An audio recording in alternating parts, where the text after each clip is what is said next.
Argentina's Libertarian president is making big international headlines. That's because the US just made him a $40 billion deal right before a crucial election for his party. It's a high-stakes gamble that could either save Argentina's economy or cost US taxpayers billions.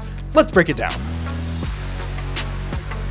Before last Sunday's elections, expectations for the continuation of Javier Milei's libertarian experiment were grim and pessimistic. After all, back in September, Milei's party was defeated in the Buenos Aires legislative election, which set the mood for October's nationwide election. Argentina's economic situation before the election was not ideal, but it was promising.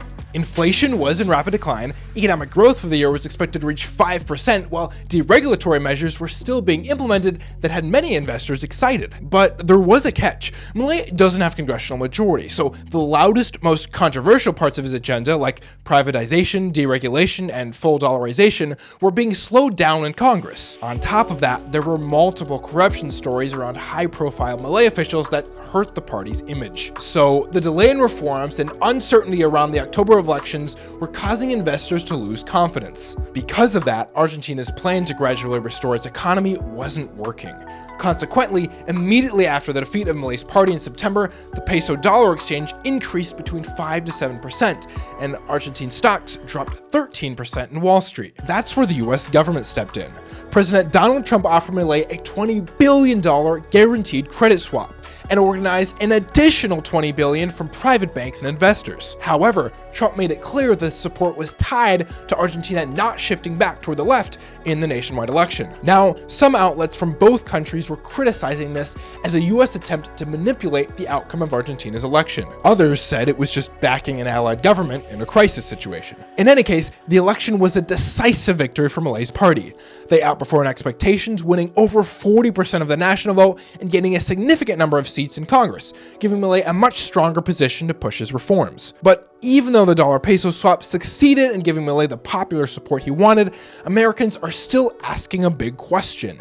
Was this a smart use of taxpayer dollars, or should the US have just left Argentina alone? Either way, Argentina now has a chance of stabilizing its finances and monetary issues, and maybe even dollarizing, as libertarian leaders push to deregulate the market. But this only works if, first, Congress actually lets the reforms through. Second, economic growth kicks in, allowing the Argentinian government to collect more tax revenue.